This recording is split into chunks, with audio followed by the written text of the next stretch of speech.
lack of knowledge concerning history. We know less about history than anything else. There are black people in America who have mastered the mathematical sciences, have become professors and experts in physics, are able to toss Sputnik out there in the atmosphere, out in space. They're masters in that field. We have black men who have mastered the field of medicine. We have black men who have mastered other fields. But very seldom do we have black men in America who have mastered the knowledge of history of the black man himself. They are experts. We have among our people those who are experts in every field. But seldom can you find one from among us who is an expert on the history of the black man. And because of his lack of knowledge concerning the history of the black man, no matter how much he excels in these other sciences, he's always confined. He's always relegated to the same low rung of the ladder that the dumbest of our people are relegated to. And all of this stems from his lack of knowledge concerning history. What made Dr. George Washington Carver a Negro scientist instead of a scientist?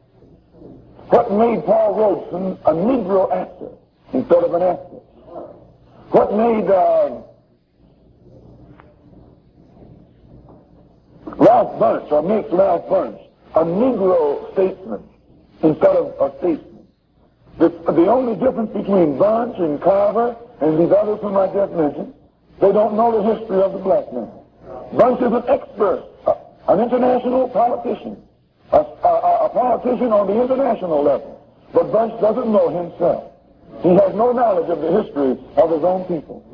He can be sent all over the world by America to solve problems for America, or to solve problems for other nations, but he can't solve problems for his own people in this country. Why? What is it that ties our people up in this way?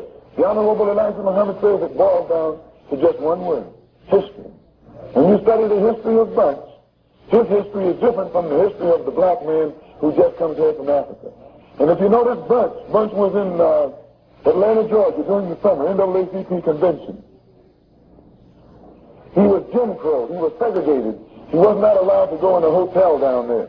Yet there are Africans who can come here, black as night, and go in some of these cracker hotels. Well, what is the difference between Bunche and one of them? The difference is Bunche doesn't know his history, and they, the Africans, do know their history. They may come here out of the jungle, but they know their history. They may come here wearing sheets with their head all wrapped up, but they know their history. You and I can come out of Harvard, but we don't know our history. And the basic difference in why we are treated as we are, one knows his history and one doesn't know his history. The American Negro doesn't know his history. The American so-called Negro is a soldier who doesn't know his history. He's a servant in America who doesn't know his history. He's a graduate from Harvard or Columbia or Yale or Howard or Tuskegee who doesn't know his history. And because he doesn't know his history, he's confined. He's limited. He's held under the control and the jurisdiction of the white man who knows more about the history of the Negro than the Negro knows about himself. But when you and I wake up, as we're taught by the Honorable Elijah Muhammad, and learn our history, learn the history of our kind as well as the history of the white kind, then then the white man is at a disadvantage and we're at an advantage.